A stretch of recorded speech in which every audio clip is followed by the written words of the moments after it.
Oh, great Odin's raven. It's crazy. It's crazy. It's crazy. This is ridiculous. Okay, I'll go.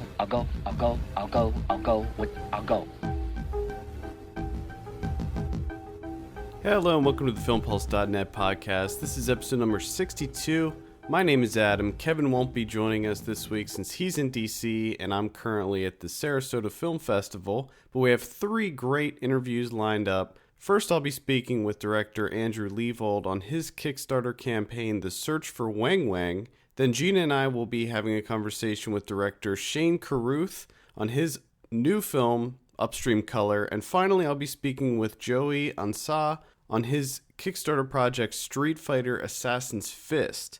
Without further ado, let's kick things off and have a chat with Andrew Leavold and talk about some Wang Wang. I was thinking that you could tell the listeners first, who is Wang Wang? Wang Wang was, since unfortunately he's no longer with us, was the 2'9" James Bond of the Philippines for a very short, and I don't mean that facetiously, for a very short period of time in the early 80s in the Philippines.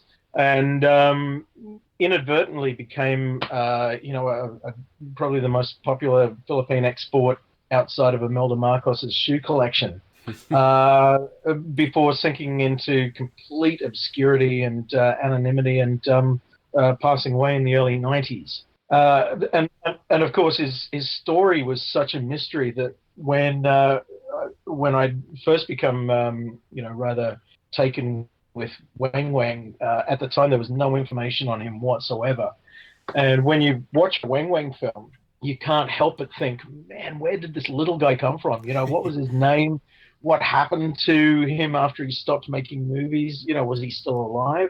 And none of those questions could be answered until I actually went to the Philippines and started digging. And even in the Philippines, the people who worked with him couldn't even tell me what his name was, what his real name was. So it was a serious journey into the heart of darkness, to try and uncover the true story behind Wang Wang. And let's just say that lifelong obsession was finally able to be fulfilled in the strangest of ways. Now, I remember seeing, was it For Your Height Only, I believe, was the one that I saw. How many movies did he actually make? Last count, there are 12. Wow. There were three dubbed into English. There's a sequel to For Your Height Only called The Impossible Kid, which is fairly easily obtainable through most download sites. Mm-hmm. That's Wang Wang returning as Agent 00. There's also a Western called The Wild Wild Wang, where he's not quite a spy. He's more like a 2'9" government agent running around this kind of parallel universe version of a Mexican border town. And he's got a Gatling gun that's about 3 times the size of him, mowing down row after row of Filipinos dressed in sombreros, while a tribe of pygmy Indians, which are all waiters from the midget-themed restaurant in Manila, sort of coming over the hill with toy bows and arrows. It's just astounding. Oh, man. And it turns out that it wasn't the only midget Western that Wang Wang made. There was a second one called The Best in the West. And he plays sort of third banana to the king of comedy from the Philippines, Dolphy. Again, it's like this modern-day Pinoy Western, from the weirdo zone. Just nuts. Yeah. And the more you watch these, the weirder the Philippine film world becomes. It really does operate on its own skewed sense of logic. Oh yeah, absolutely. Now, for most people that know his movies, I think he's kind of viewed as an oddity or some. I don't want to say someone to laugh at, but that's kind of the reality. And I think that most of his movies, they don't really take themselves seriously either. My question is, when you were working on this film, were you concerned about making sure that your documentary was done like in a tasteful and like non-exploitive way? Well, you have to admit that the sight of a 2'9" James Bond bitch slapping a 3-foot Bond villain called Mr. Giant. I mean, that's absurd. Mm-hmm. And that's the starting point for the documentary. It's me watching For Your Height Only and going, my God, what am I watching? And but then when I started digging for information on Weng Weng, and I started encountering just about everyone who ever worked with him, who's still around, you then start to get a sense of Weng Weng as a person, as a very kind of fragile human being. And by the time you get to Weng Weng's only surviving relative, and he's showing you his birth certificate and his death certificate and telling you stories about, him being viewed as a miracle birth, and him being dressed up as a little child saint at the front of a Santo Nino parade in the poor part of Manila where they came from, you really do start to feel like you're getting to know Weng Weng as a person. And I think at that point you can no longer help but do almost a reverential treatment of Weng Weng's story, purely because he is so heartbreakingly human, and such a fragile little human being who wasn't destined to live past the age of about 30 due to his condition, primordial dwarfism, which renders his body a completely miniature version of a normal-sized human being with a miniature circulatory system, which kind of gives out at the age of 30. And the fact that he, passed away just short of his 35th birthday is a miracle in itself. But when his brother starts telling you stories about how he spent the first 12 months of his life in a shoebox under a fluorescent tube, in this ultra primitive version of a humidicrib, in Manila circa 1957, you really do understand why they would look at him as a kind of miracle birth and as almost like a reincarnated little Jesus. So there are layers to the story, but one of them is definitely reverential as far as I'm concerned. Mm-hmm. Now you have a Weng Weng tattoo, is that correct? Yeah, I got it in Manila on, I think, my 4th or 5th trip. The guy looked at me. He was covered in Hindu tattoos, and he said, you want Weng Weng on your arm as a Catholic saint? I said, yeah, is that a problem? He goes, no, but how old are you? He remembered Weng Weng from the first time around, and he said, I can't believe I'm doing this. Oh, my God. You got the tattoo after you started working on the film? Oh, yeah. I think, I decided that from now on, every film I work on, I'm going to get a tattoo so I can take my shirt off and say, this is my body of work. There you go. Yeah, hey! A cheap shot, but, life is cheap, especially. Yeah. Well, let's talk about the Kickstarter project. So you're looking for a $30,000 goal. You have a month to go, and you're almost halfway there. So I think that you're well on your way. Now, you're looking to get... I wouldn't get overly confident, but it's looking good. The feedback we've been getting is pretty positive. Yeah, oh yeah. And everything's filmed. You're looking to get post-production costs, right?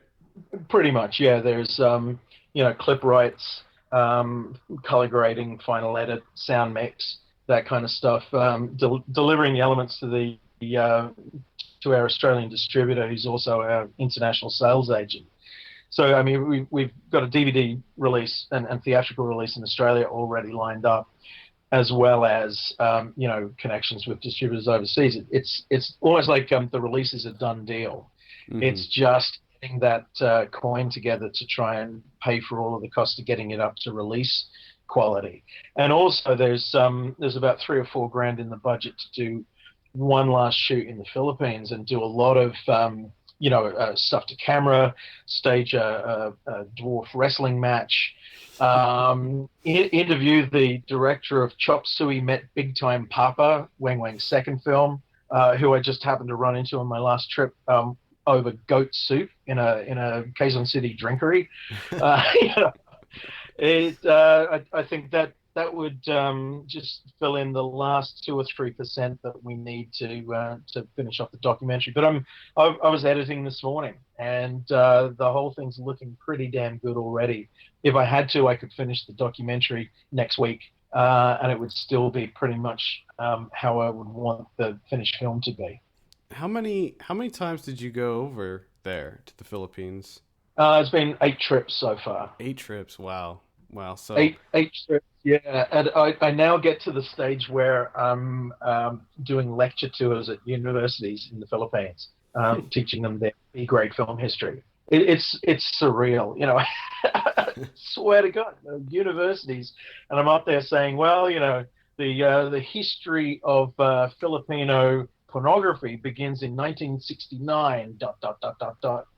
So, you know, once you become so immersed in a project like this, you know, you end up like a sponge that's just waiting to be wrung out. Oh yeah. And man, the war stories that I'm having to leave out of Search for Wankwing just because there's no room for them. I mean, some of the behind the scenes stories are so much weirder than the films could ever be. Well, maybe that's an idea for another documentary. Maybe for your next one, you explore a different aspect of Filipino cinema. Well, we've actually got one on the boil at the moment. The next documentary, not the next action film, because we've already got a couple of scripts that we want to develop into proper action features. But the next film that we've already done the first interview for is a documentary on Philippine porn and the links between the Marcos regime and pornography. It turns out that the Marcos family were actually funding porn in an attempt to deflect criticism from their, regime in decline. Wow. And because the Catholic Church was their greatest, most vocal opponent, they decided to undercut any kind of criticism by giving the people exactly what they wanted, which was, you know, cheap, sensational, and ultra-violent pornography. So the first interview I did was with Imelda Marcos, weirdly enough, and got her talking about porn and Wang Wang at her 83rd birthday.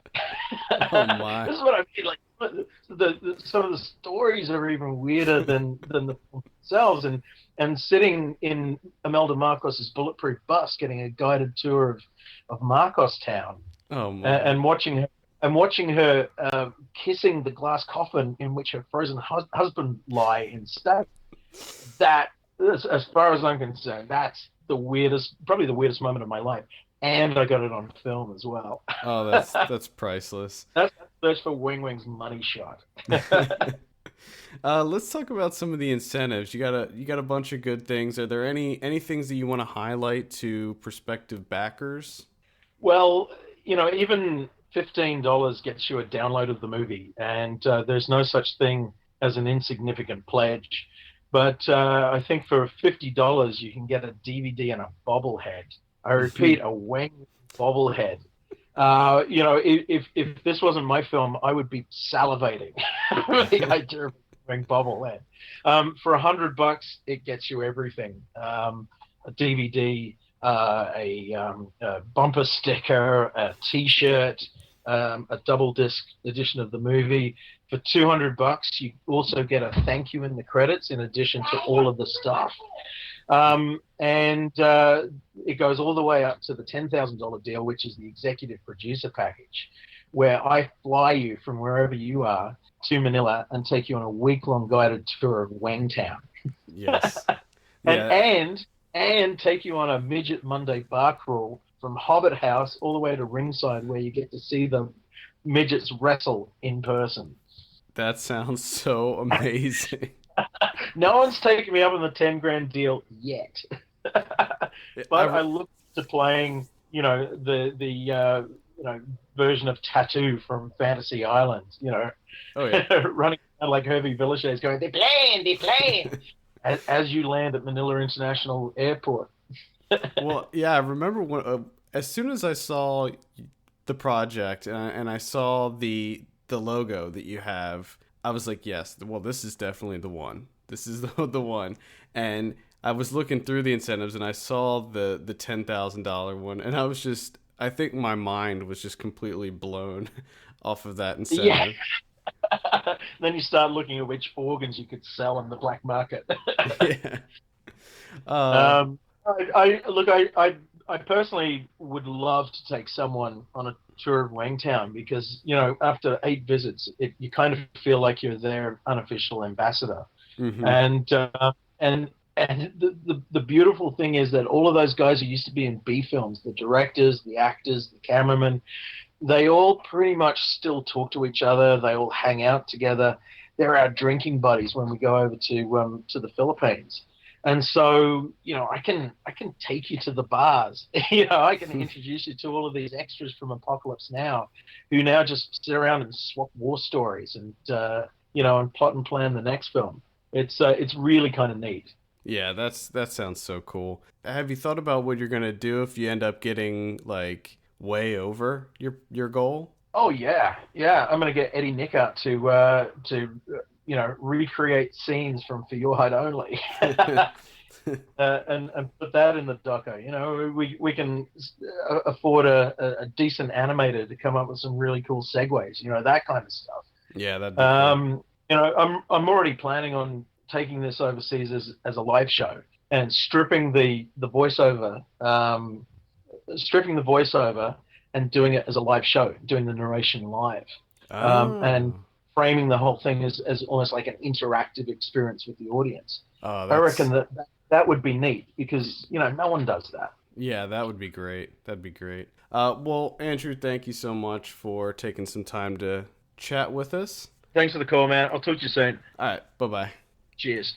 Thanks again, Andrew. The film is Search for Wang Wang. We'll have the Kickstarter link in the show notes, and you can also get there through the Kickstart Sunday section of the website. Next up, Gina and I had a chance to speak with Shane Carruth on his new film, Upstream Color, which is currently playing in select cities, and if it's screening near you, I highly recommend checking this out. Let's take a listen. First, I want to thank you for speaking with us, and we're going to be as vague as possible when it comes to talking about Upstream Color, because it's certainly a film that the less you know, the better, I think. Okay. So my first question, it's been 9 years since your last film, Primer, and I was wondering if you spent the majority of that time developing Upstream Color, or if a topiary consumed a lot of that time. It was all topiary all the time. That's where those years went for the most part. The story elements for Upstream were coming together sometime within the last couple of years, actually. I think for about a year I was starting to accumulate basically the exploration, the core of the idea that we would be stripping away people's identities and narratives and letting that become our sort of gateway into an exploration of how that stuff works. It eventually reached the point where what I was stripping away from them seemed to be so severe and horrific that it also became very emotional. And at that point, that's when I set everything else aside, and I couldn't have done anything but finish the film or make the film. Yeah, so that's a relatively recent thing. So just to expand on going back to Upstream, just sticking with Upstream Color here, a unique aspect of your filmmaking, I think, is a mutual attraction and avoidance of structure at the same time. You have these plot lines that are kind of strategically built, and then they're really blurred. So I'm wondering if this is a science meets art kind of response, or if there's another way you prefer us to think about it. I definitely, I guess I think about it in these terms, that what I'm really interested in is a story that has a architecture to it or a core to it that's really solid, or that I hope that it's solid. That is, all of the narrative and the exploration, it could potentially be repurposed in another medium. In the same way that, the tortoise and the hare could be repurposed in a bunch of different ways, but at its core, it's still roughly the same story about the same ideas. That's what I want from film. And I think if that happens, then the way that you execute it, if you've got a solid enough framework, the way that you execute it could potentially be lyrical. You have the freedom to define the edges in a more fluid way. And that's sort of the height of right now of the way I imagine. I mean, the way that I'd like to see how far we can push it with film. So that's what, I don't know. That's what I'm really passionate about. Talking about the characters a little bit, in the beginning of the film, the connection between the protagonists kind of feels anything but romantic. I was wondering if you can talk about the choice to leave out the heart-based connection in favor of more of a psychic one. Yeah, I mean, it's, more or less we've got these characters that are being affected at a distance from things that are happening off screen, but they can't really know about them. They can only be pushed around by them emotionally or in some other subjective way. And so, yeah, when you've got these two people and they're meeting and everything says that this should be the beginning of, potentially a relationship, and it's antagonistic and full of tension, that to me, it's, first of all, that feels really familiar to me. Not be able to understand why, on paper, everything should be going well, and for some reason it is just not. But in our film, it's we actually have a plot that defines that as our way into that, and I think it continues throughout the course of Chris's arc.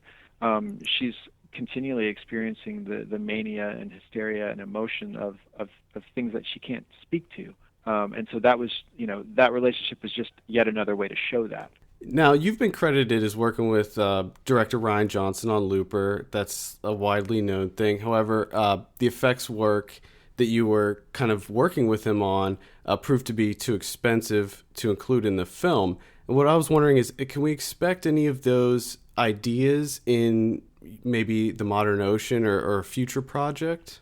The ideas that would have gone into Looper?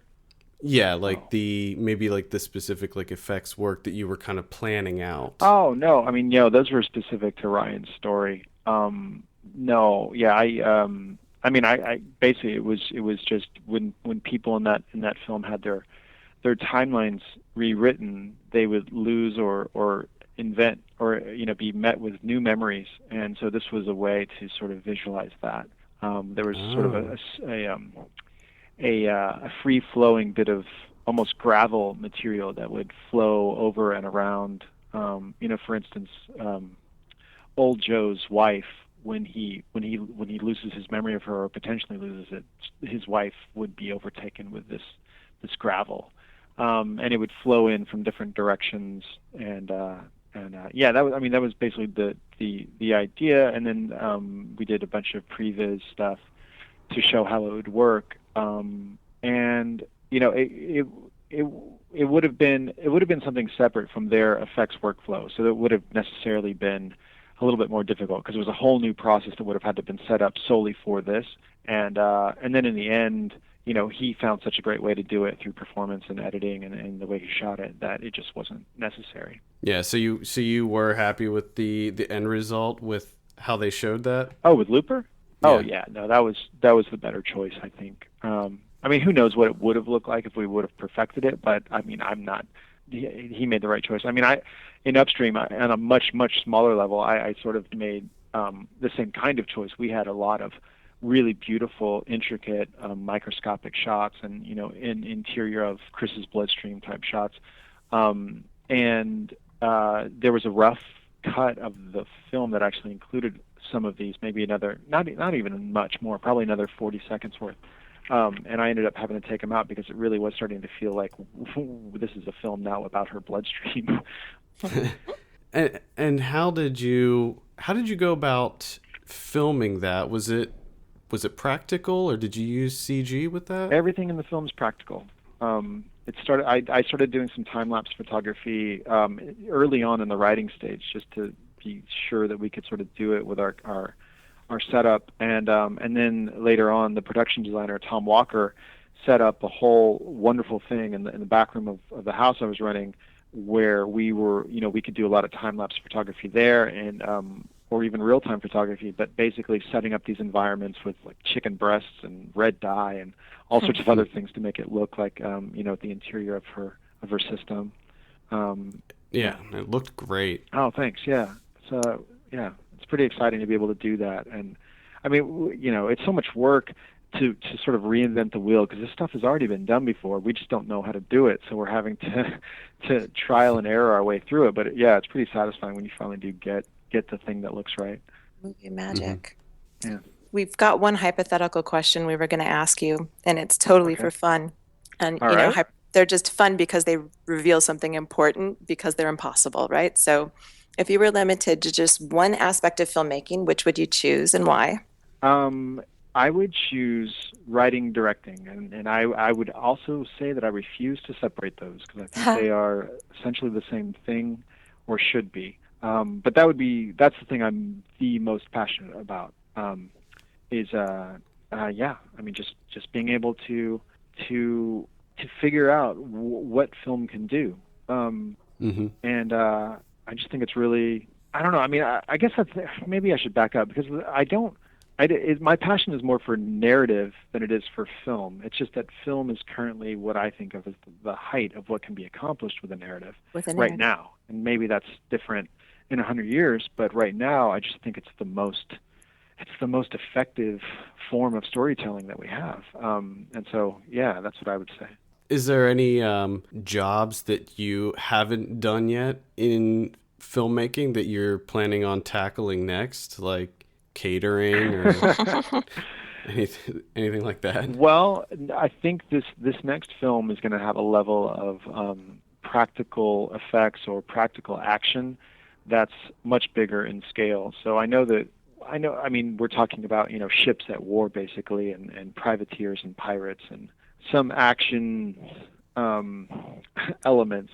And I know that that's going to have to get solved. And I know that even as I'm approaching it in the writing, I know that I want another avenue to get there. I don't know what that means. I don't know. I mean, I'm not going to be the guy who's figuring out how to do squibs and stuff, but something about it's going to get figured out. I'm sure we'll approach this from some different direction. So I'll get my hands dirty somehow in that.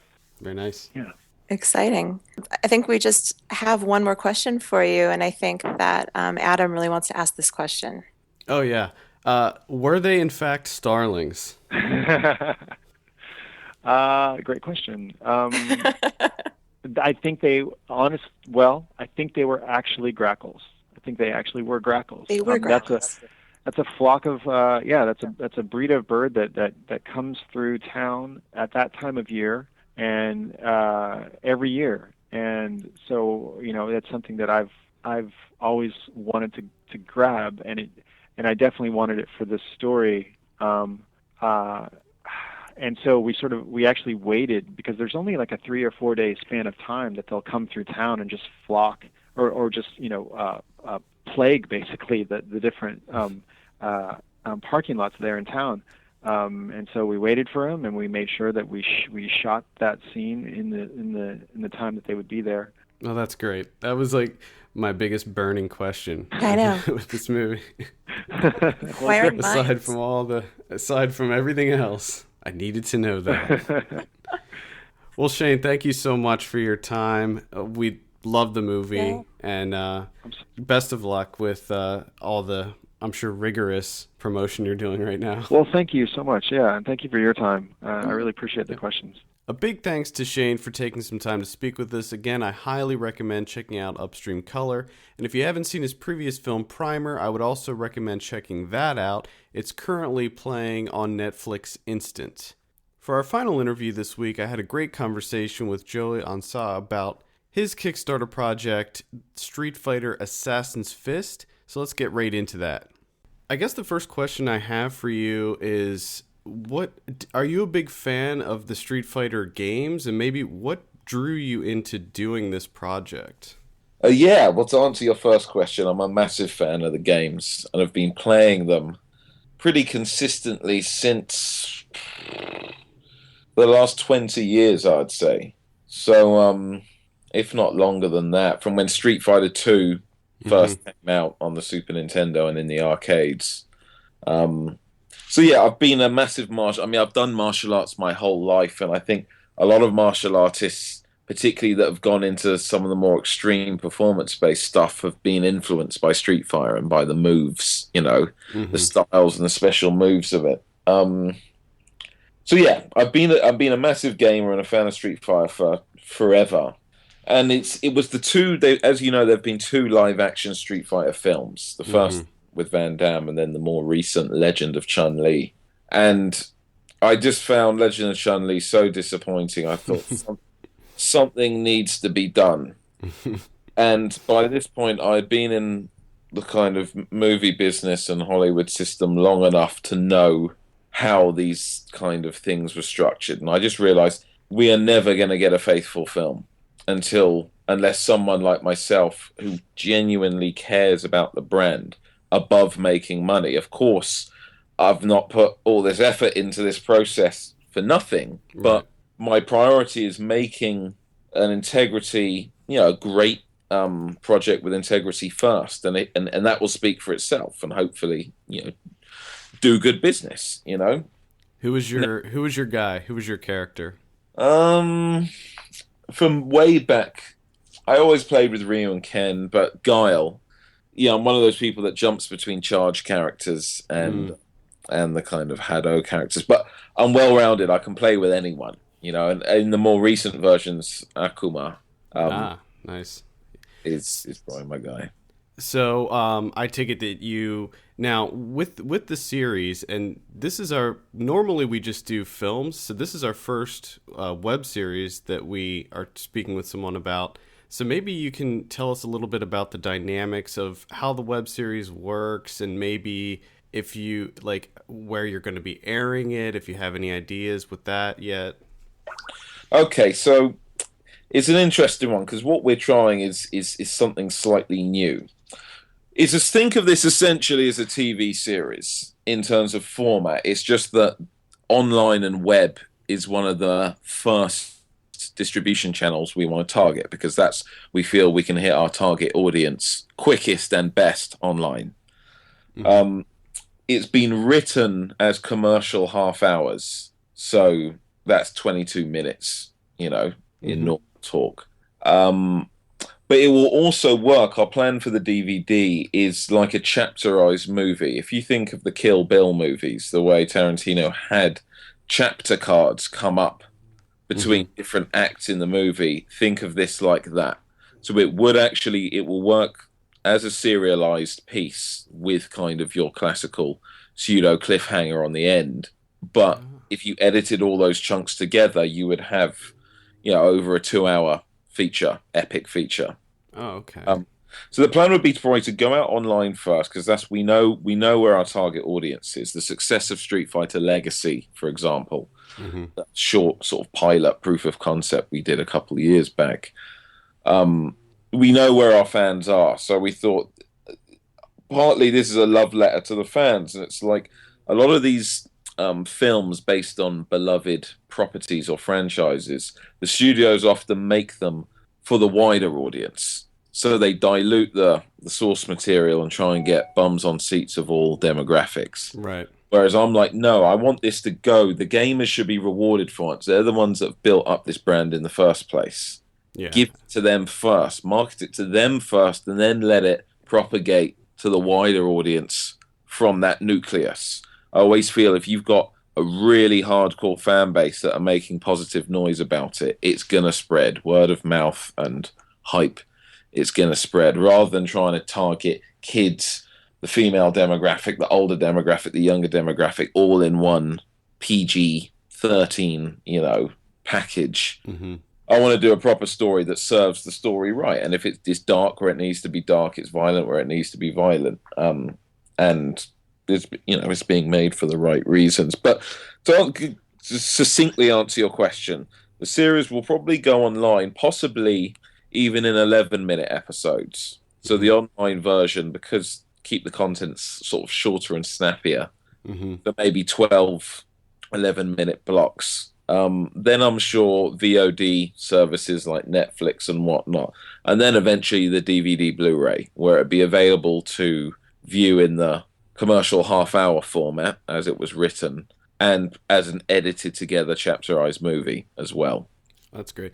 Well, yeah, the thing that really drew me into this project to begin with was that I did see Street Fighter Legacy several years ago. I guess it was, almost 3 years ago now that it came out? Yeah, two and three quarter. It was, time's flown by. And as soon as I saw that, I was like, this has to be made. And then I didn't hear anything for a long time, and I was like, I wonder if they're ever going to bring that back. And then, so as soon as I saw this pop up, I was like, yes, this has to be made. I'm so excited for this because I'm a big Street Fighter fan as well, and I was not, I was let down by the movies too, and I think that a lot of video game fans are consistently let down with properties that are adapted into TV or movies for the reasons that you said. So I guess my next question is, you touched on it briefly. You're not going to be like restricting yourself as far as the content. So if it takes a more adult, darker theme, you're planning on taking it there if need be?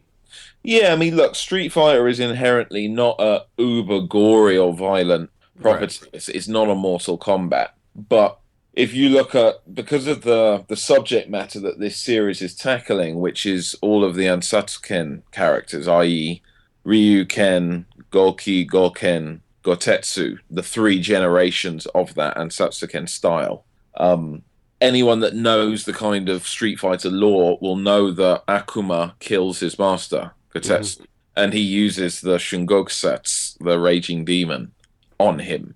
Now, you're not going to show the effects of the Raging Demon as just being someone lying there calmly, not moving. Right. It's basically destroying your ki from the inside out, and it's almost going to explode out of your body. So in the way that the animes, if you look at the Street Fighter animes, they weren't uber violent, but there were moments where... Right, yeah, I was going to reference that, yeah. So think of that tone. It's by no means are we using gore or blood as a tool for shock, if anything, but where you think, okay, that was a kill shot there, or I don't expect the person to be in good shape in any way or form after that, that'll be the case. You know what I mean? Mm-hmm. Absolutely. Yeah, no, I think that's a good choice to go with that. So, can you reveal any of the characters that you plan? I know that you mentioned a few already. Any other ones that might be making an appearance? Well, as you may have noticed, we've been rolling out cast announcements. This week. We're kind of releasing one or two a day. So far we've announced Togo Igawa, who is a fantastic, veteran Japanese actor, born in Japan, Japanese, but he's lived in actually England much of his life, and has done over 100 movies. I mean, this guy is like one of the best actors out there, and has been in so many great films. So he's playing Gotetsu, which is, for those that don't know, Gotetsu is Goken and Goki, or Akuma's master. So the story kind of starts with him. We've then got Goki and Goken in it, naturally, and we've got Ryu and Ken, but we'll have different incarnations of the characters because it's a non-linear storyline in which it jumps back and forward in time. What should be said and is cool is that it's not like it's just in the present with Ryu and Ken and we get the odd little flashback to the past. There's a full-on parallel storyline. So although the series will start kind of in the present with Ryu and Ken and their training, and they're just about to begin training Hado. So when the story starts with them, they haven't actually learnt to do Hadokens or Tatsumakis or Shoryukens yet. They're very high level, at kind of mortal level martial arts ability of the Ansatsuken style, but Goken has been holding off for reasons unknown, kind of ushering them into the world of Hado. And you begin to realize that he's scared. What is he scared of? And that unlocks questions and probing.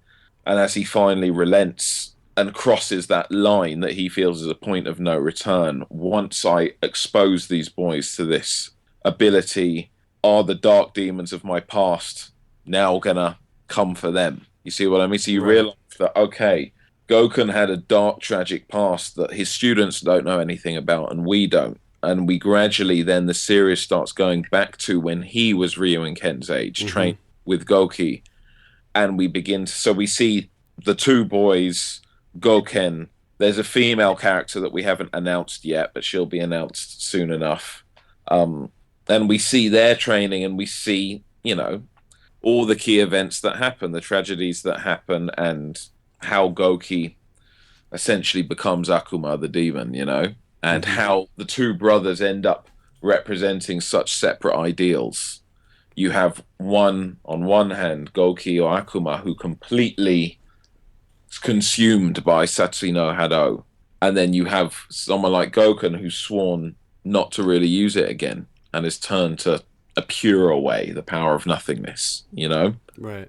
References to Gen are in there. Anyone who knows their Street Fighter lore knows that Gen is integrally tied in to Akuma and Goken's storyline.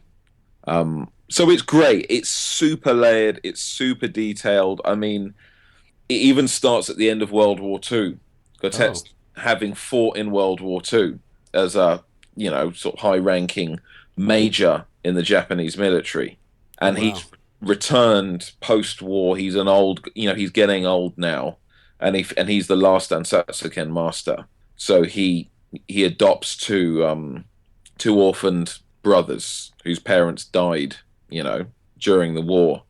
In fact, Goken and Goki's father served under Gotetsu in the war and passed away in his service for him. So almost as a debt of honor, Gotetsu adopted this guy's kids and has made them, the next heirs to the Ansatsuken. Everything has been given an explanation. The beads that Akuma wears, for example, are essentially the crown of Ansatsuken. That almost like the Highlander films, there can only be one. But Ansatsuken lore and kind of backstory, we've expanded and created and gone into great detail that those beads have almost been passed from master to master down generation, and whoever holds and wears those beads is the undisputed master. But someone is always going to find you out and challenge you and ultimately kill you or be killed by you, So those beads carry a lot of blood with them. Right. So it sounds like you're taking a more realistic approach to the story, similar to what the Mortal Kombat web series did. And I'm sure that a lot of people are comparing your project to that one as well. Is that the case? And if so, in the future, how might you tackle some of the more outlandish, creatures that are in the Street Fighter universe? Yeah, we're staying true. I'm not going for this, this obsession with, let's go Nolan gritty. Right, gritty and dark, yeah. I'm into quite dark stuff. Like the first Blade film, for example, Wesley Snipes. Massive fan of. It was so dark, it was so unforgiving. And it defied all the regular cliches of filmmaking. Typically, his weakness by convention should have been the girl, but it wasn't. By convention, he should have got the girl at the end and they should have had a romance. That didn't happen, Like, Blade was very brave and very unforgiving. You just thought, this is such a badass character because, you know what I mean? Mm-hmm. Absolutely. So few I didn't like the 2 and 3 particularly, but so few films are that brave. And with Street Fighter, by no means are we saying, let's dumb it down. And how would it be? It's just grounding it in a world that you can relate to at the end of the day. It'd be very easy to make a very two-dimensional anime-esque world to set this in. Where you're like, I recognize the characters and they wear the same costumes and they've got the same hair and they do the moves and that's it. No, I want you to almost forget that it's got a fantastical element. And I think that's one of the choices for starting at a point narratively before Ryu and Ken have even learnt Hado. So the audience have to earn seeing it as well.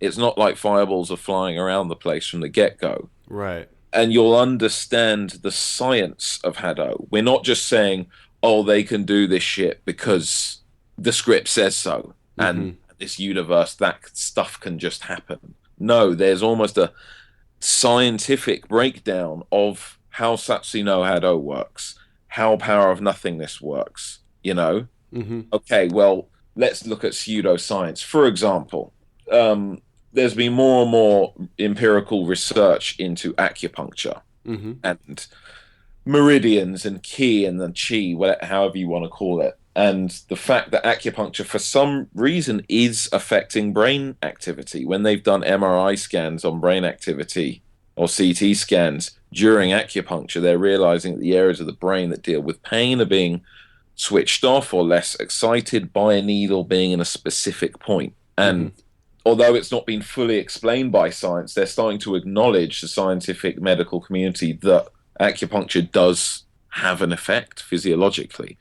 So let's assume we have ki flowing through meridians in our body, just in the same way we have electricity flowing through our body. Right. There are those rare individuals you see on these crazy shows that can conduct at will, discharge electricity from their body and give you a shock at will, or up a light bulb on their skin. Now, imagine if through meditation you could start to manipulate your ki and discharge it. You could either channel your ki into your fist or into your muscles to make you, for a split second, they contract super hard and you jump super high, you know? Or your fist becomes nigh on indestructible for that split second when you channel your ki into it. And ultimately, if you could channel it and discharge it, hence that's how a Hadoken comes from. So that's just a very brief explanation, but through the process, you'll almost feel that, you could give someone a lecture on how to eventually train to produce Hado, you know what I mean? Yeah, and that's actually an aspect that I really like, where it sounds like you kind of ease into it. Like you said, it's not like crazy fireballs shooting at right from the get-go, and how it kind of makes sense out of all of it. And I think that's one thing that a lot of people, a lot of fans look for in movies, TV, and like comic books even, where they kind of want things explained, is why does this work? How can they do this? And I think that's kind of an interesting dynamic that you're taking there, where you actually get detailed enough where you say, well, this is how it works and this is why it makes sense, you know? And I think that's a really good idea. And it's, to not do so is just lazy script writing, in my opinion. I mean, that's why films like The Matrix, there's two examples, The Matrix, what was my other example I was going to use? Let's start with The Matrix. The way Neo's path to becoming the One was a very gradual process. They didn't throw you in at the beginning with God Neo, you know? Right. You had to go through that process of training and realization and self-belief along vicariously through his character. So by the time in the subway fight, he's like, no, I'm going to stay and take on this agent. I'm not going to run like everyone else. You know, you're watching it and you're like, fuck me. You know, he's starting to believe in his ability. I've started to see his ability. I believe he can take this guy, maybe, you know. And so by the time he's flying around in Matrix Reloaded, you get it and you accept it. And you're not saying this is ridiculous. Because it's been such a graduation to that point. And Star Wars, I think, was so captivating just because in A New Hope, Kenobi's gradual training of the Force, and it's something that Luke had to pick up gradually, and as both in terms of physical training and philosophical, conceptual knowledge, further to Luke's training on Dagobah with Yoda. You know, it's great that so people, you know, those obsessive Star Wars fans out there feel that they could give you a thesis on the Force. I mean, when they threw in the whole midichlorian thing, that kind of conflicted, you know, it conflicted its own kind of canon. So that was probably an erroneous move on Lucas's part. But up to that point, you know, people really felt that you could become a scholar of the rules of the Star Wars universe and the Force. And you know what I mean? And say he can do this because of that. And that's what I wanted to do with this. I mean, Star Wars is a good reference in that you've got those universal story sort of telling themes of father versus son, brother versus brother conflict, the light side and the dark side potentially giving you more power, but at what cost? What you have to sacrifice in order to obtain that power, and how sustainable is it? those concepts go right back to kind of the great Greek, Right. storytelling, the Iliad and Old Testament biblical stuff. These are the stories that kind of modern civilization has been built on. Mm-hmm. And I think some of the great modern contemporary films really find out how to sort of distill the essences of those compelling story themes. And I think that everybody loves the journey too, and I think that that's one thing that's going to make this story really unique and interesting. You're right. Yeah, I mean, that's a really good point you've made. The journey, in inverted commas, like kickboxer. I mean, having been a martial artist, most martial artists you'll meet that kind of are 30 and above that grew up in the 80s will say that their inspirations were Bruce Lee and Jackie, but also Van Damme, especially for Westerners. Yeah, Bloodsport. Bloodsport and Kickboxer are true warriors' journeys, particularly Kickboxer, because, he's already got some skills as a fighter, but Uncle Zien kind of is like, I'm going to build you from the ground up again. Mm-hmm.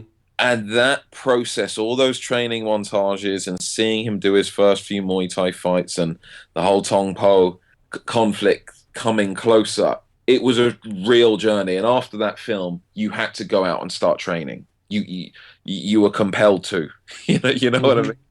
And there are so few warriors' journeys told anymore. When was the last time you saw a film that honestly made you think, I have to get up and go to the gym or go and dedicate myself to some kind of physical and philosophical pursuit? Honestly, I can't think of any. It's a long recent. Exactly. I mean, you've got to go back to Warrior. Maybe Warrior with Warrior Tom. was good, yeah. That'd be a good example. I think that gave you enough of a buzz to, I think as a modern film that would encourage someone to take up a fight sport and dedicate a large portion of their life at that time to training and self-improvement. Warrior, but they're so slim on the ground now, aren't they? Right. I mean, look what the Rocky films did. I'm sure 80% of people boxing, again, over a certain age started because of Rocky, Yeah, I'm sure. Yeah. And I think the world needs things, not just sort of mindless entertainment that you see, you enjoy, and then you kind of forget, but entertainment that stays with you, that you want to reanalyze and re-philosophize and discuss, and that gives you some kind of inspiration to actually excite you enough to do something in the real world that's, similar, Well, I want to switch gears just a little bit. And so you're a fan of the games, you have the story down, and I want to just talk about your body of work a little bit, which is basically just the icing on the cake that kind of solidifies that you're the guy that should be taking care of this property. So you work as an actor, right? And you do like stunt work. You were in The Bourne Ultimatum. Yeah. One of my favorite movies of 2011, Attack the Block, which I absolutely love. And I was wondering if you're using some of the skills and filmmaking things that you've learned in working in these other pictures, if you're kind of translating that into this series. Oh, yeah. I mean, completely. So to kind of set the record straight, I'm an actor. I've been a professional actor for 9 years now. And I was still working show business before that.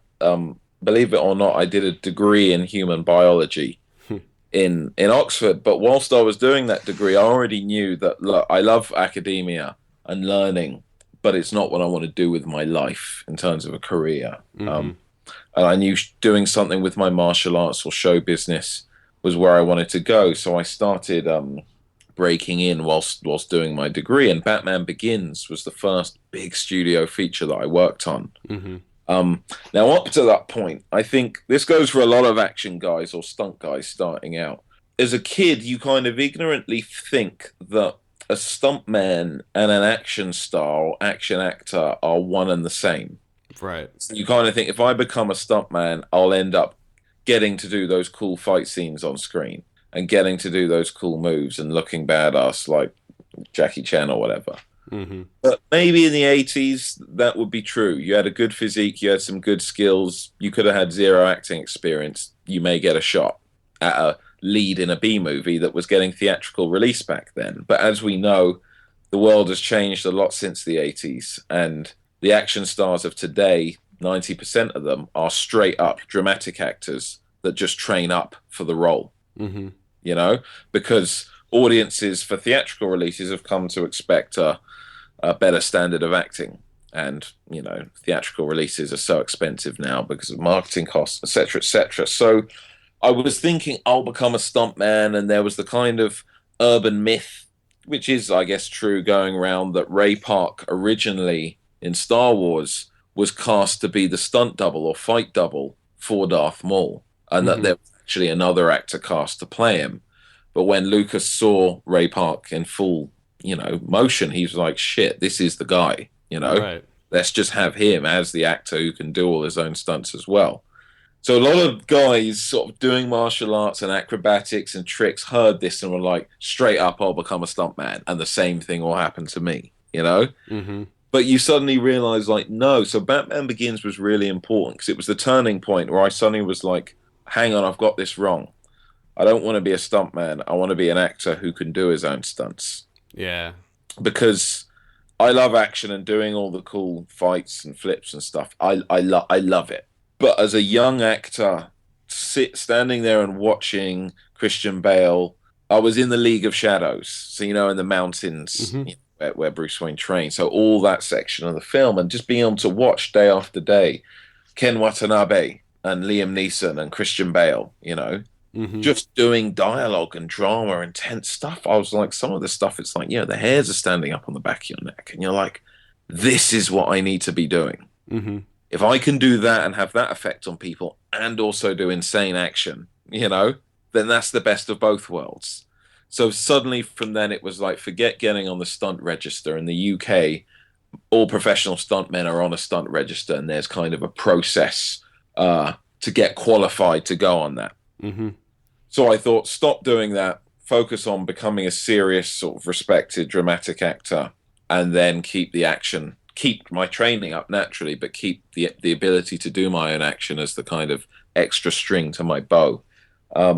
So that's what started. So I started acting and doing dramatic stuff and building up, you know, dramatic kind of credits, non-action related stuff. But at the same time was also getting into choreography, action direction, and still training insanely in martial arts and acrobatics and whatnot. And then after 3 years, the Bourne Ultimatum came along as my sort of big Hollywood break. Yeah, I knew when that role came along that I'm gonna smash it. It was kind of like one of those destiny moments where I honestly feel there's no one on earth better suited to nail this role than me. You know? And it's you know, God, I've auditioned for so many projects since then, but very few have I felt like that. Like you 100% confident that you could go up against anyone and you would nail it more than them. Yeah, you went up against Matt Damon in that one. But that was so cool. I mean, that film was like, I was a fan of the franchise already, you see. Mm-hmm. It's different. Most actors' big breaks could be in an original film that's got no franchise. And that would be great. And think how many theatrical films come out that you've forgotten about 2 minutes later. Mm-hmm. But to be in, like, I just watched Bourne Supremacy whilst filming the first feature film that I ever did after university. I remember watching Bourne Supremacy in the cinema, and for then 3 years later to actually be in the next Bourne. Right. I try and explain it to people. I mean, like, look, I'm an actor that's done some big stuff, but I still like to geek out. And I find it sad when you see actors that have lost that enthusiasm or buzz or kind of act like they're a bit above it all now. Like, I try and explain the Bourne experience for me would be like, most of you guys out there, you've grown up watching Indiana Jones films. Mm-hmm. And you've seen, you know what his hat looks like, you know what his whip looks like, you know all the items of clothing he wears. Imagine being able to jump into the screen and see him. You're now seeing Indy on the set. And if you want, you could put his hat on. You could hold his whip, you know. You could examine the character in a level of detail that is impossible for anyone else looking at it through a screen. And you're getting to interact with the character, both the actor but also the character. Once the cameras are rolling, you know, I often laugh because me and Matt Damon got on so well. You know, we had a really good time and a really good rapport. So between takes, I was Joey, he was Matt. But once we were rolling, particularly in that fight scene, it's like, that's Jason Bourne. Yeah. Jason Bourne is actually there's one moment during choreography, bam, bam, bam, I'm slipping punches he's throwing me. And I'm like, Jason Bourne is throwing punches at my head. You know? Yeah. Like, real talk. This is actually happening. This isn't some fucked up dream. This is actually happening. If I don't get out of the way, I would get my nose broken by Jason Bourne. And it's surreal, and it's surreal, and that's the reward, I guess, if you do make it in this industry and you get to work on a project that you utterly respect. It is magical. It's magical being part of the process, and then seeing the end product and seeing people's reaction to it is a high kind of like no other, you know? Yeah, absolutely. I want to get back to the Kickstarter campaign just a second, but I did notice that you're in the upcoming Green Street Hooligans. I guess it's the third one in the series? Yeah, and that I'm very excited about. It's almost a reboot. Think of it, it's still kind of within that universe, but it's not carrying any of the characters forward from that. So that film was a huge undertaking for me. I co-starred in it with Scott Adkins, who I'll talk about in a sec. I action directed it and choreographed it. Oh, wow. So you could easily say I action designed the film. So by that, I design, choreograph the fights. I shoot them, every camera move and kind of, you know, steady cam shot and shot size, angle, lens size. I'm choosing that. And then I'm editing the fights as well. And even overseeing the sound design on the fights. So when you see a film like that from start to finish, it's had my touch on it that's been untampered with or interfered with, you know? Oh, that's great. And it's great. And working with Scott Adkins, as most of any action film fans out there will know, Scott is a force of nature, and he's one of the best screen fighters and action guys out there at the moment. You only need to see the Undisputed 2 and 3. Oh, he's in a ton of stuff too. I think he was in like the Expendables 2. Exactly. Expendables 2. He did a film called Ninja. He's just finished Ninja 2, the sequel. He had a part in Zero Dark 30. Yeah, Zero Dark 30, yeah. So he's doing well. Scott deserves it. I mean, he's been in the industry for a long time, and he's literally given blood and sweat and put down on tape some of the best on-screen fight scenes ever, and difficult stuff. You know, it's not, unless you're a performer yourself that does the kind of stuff, can you truly appreciate what another performer's gone through to achieve what you're seeing on screen, if that makes sense. Absolutely. I mean, I'm always I love the first Green Street Hooligans movie to death. So as soon as I saw that on your filmography, I was like, oh, I got to ask him about this. It's cool. I think it's going to be a real cult film. We've just finished post on it. Lionsgate are distributing. Cool. I think in August time is when it's coming out. I mean, I hope we get to premiere it at a festival like Toronto and get it into Midnight Madness. Oh, that'd be great, because I'll be there. Oh, great, because that's where the Raid blew up. Right, yep. Last year. And if people dug the Raid, I mean, this Green Street has so much action in it. So it's crazy, you know? It's definitely going to be like, okay, I haven't seen a film like this ever, possibly, you know? I don't want to give too much away, but definitely look out for it. I'm glad that you've kind of got that on your radar. Oh yeah, I'm really excited for that. I was such a big fan. For some reason I just like all hooligan movies. Sure. So that always draws me in. Getting back to the Kickstarter project, I want to talk about the incentives that you got going. Are there any highlights that you might want to promote to people that might be looking to back the project?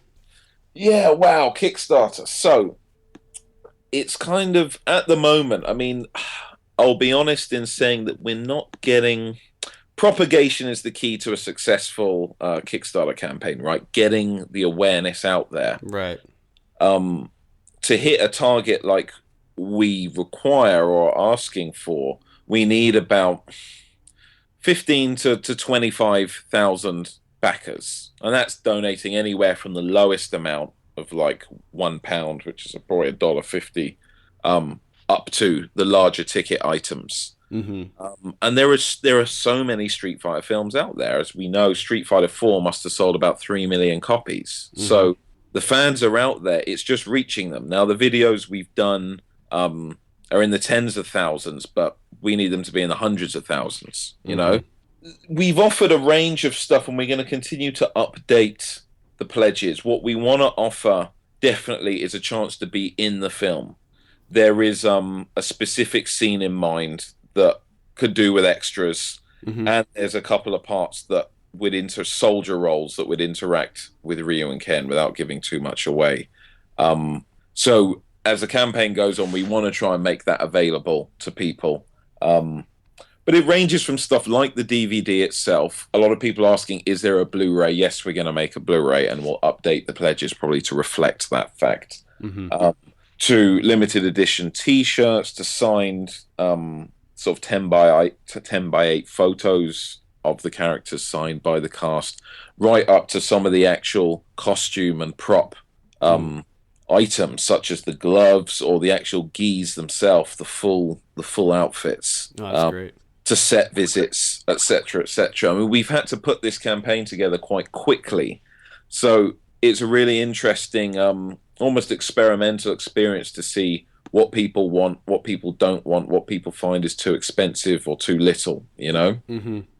Well, I mean, we talked to a lot of people that have Kickstarters going, and I would say that yours is looking quite good. I mean, your incentives and your gifts that you're giving are pretty on par. I mean, they're really good, actually. So I think you hit the nail on the head with that one.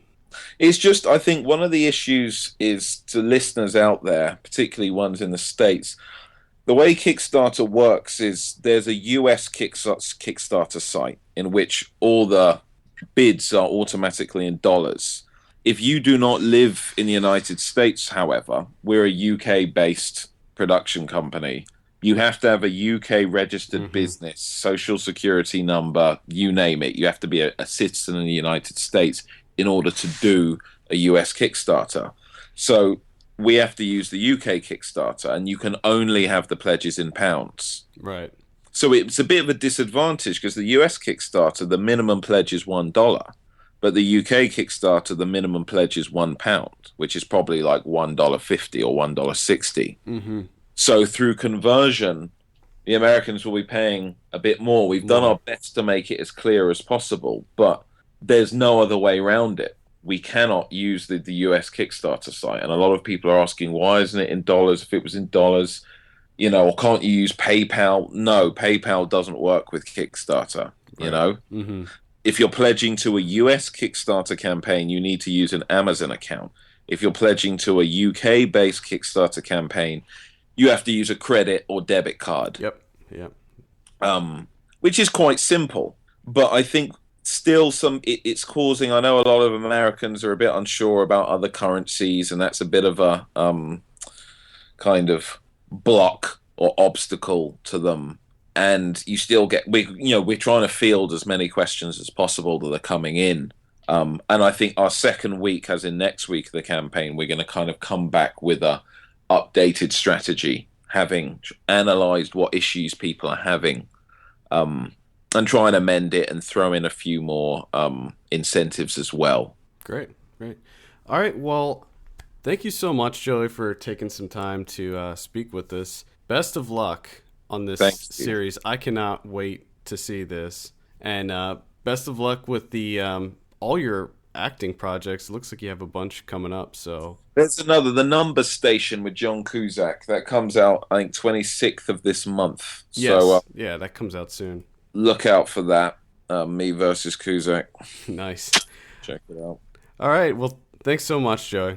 Nice one. It was a pleasure, and let's chat again soon, hopefully. Thanks again, Joey. Make sure to check out the Kickstarter page. We'll have the link in the show notes as well as on the site. So all you Street Fighter fans, quit being cheap bastards and toss in some shekels. That'll do it for this week. We'll be back with our regular format for next week. Until then, for all the latest film news and reviews, visit us at filmpulse.net. We want to hear your feedback. Send us an email, feedback@filmpulse.net. Follow us on Twitter @filmpulsenet. And be sure to rate us on iTunes. We appreciate that very much. For filmpulse.net, my name is Adam, and we will see you next week.